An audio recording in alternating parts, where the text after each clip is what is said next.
Hey, what's going on, guys? My name is Gabriel. Welcome to the channel. We're talking about how to make this clip in reverse, right? So a lot of cool things you could do with the reverse button. So the first thing we're going to do is we're going to have to make sure we have a clip in there, of course. Click on it and then go to the speed tab up here. Just go ahead and click on that as well, and then notice at the very bottom it says reverse. So once you do that, then it is fully in reverse, and when you play it, I have whoa, I'm going to mute this real quick here. Control. Boop.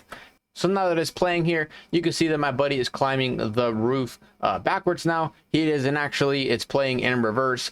He was going on the way down and he was scared to come back down. So I hope this helps. That's how you make a video go in reverse. You can do a lot of cool things with this and make a lot of really cool effects with the reverse. So I hope you guys enjoyed this video. Thank you guys for watching. See you guys next time.